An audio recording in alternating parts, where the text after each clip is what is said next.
دیکھیں رات یا دن کا کوئی مسئلہ نہیں ہے، کچی پیاز کھانا نبی کریم صلی اللہ علیہ وسلم نے ناپسند فرمایا ہے۔ لہسن اور پیاز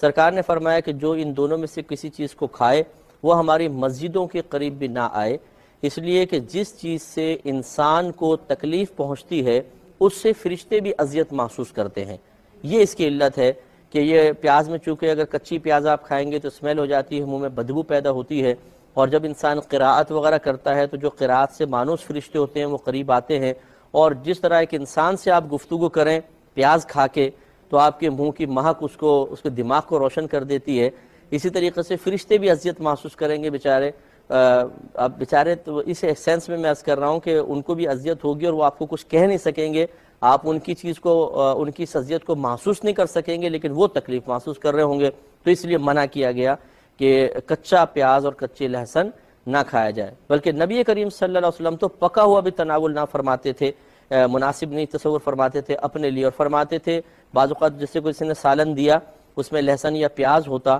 تو نبی کریم صلی اللہ علیہ وسلم کسی اور صحابی کو دے دیتے تھے اور فرماتے کہ تم اس کو کھا لو کیونکہ میں ایسے لوگوں سے گفتگو کرتا ہوں جن کو تم نہیں دیکھتے ہو،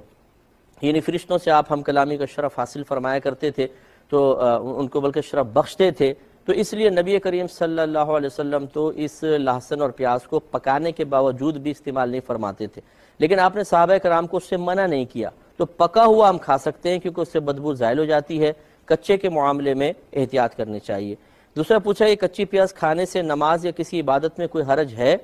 دیکھیں حرج اس اعتبار سے تو کوئی نہیں ہے کہ فرضیت بھی پوری ہوگی، اگر واجب ادا کریں گے واجب سے بری الذمہ ہو جائیں گے، سنت بھی ادا ہوگی، نفل ادا ہو جائے گا، لیکن یہ ضرور ہے کہ جیسے نبی کریم صلی اللہ علیہ وسلم نے فرشتوں کی اذیت کا تذکرہ کیا، وہ اذیت اپنے مقام پر رہے گی، تو نماز کی ادائیگی میں کوئی فرق نہیں ہوگا، ہاں فی نفسی یہ فعل چونکہ ممنوع ہے اس لیے اس سے اجتناب کیا جائے تو بہت ہی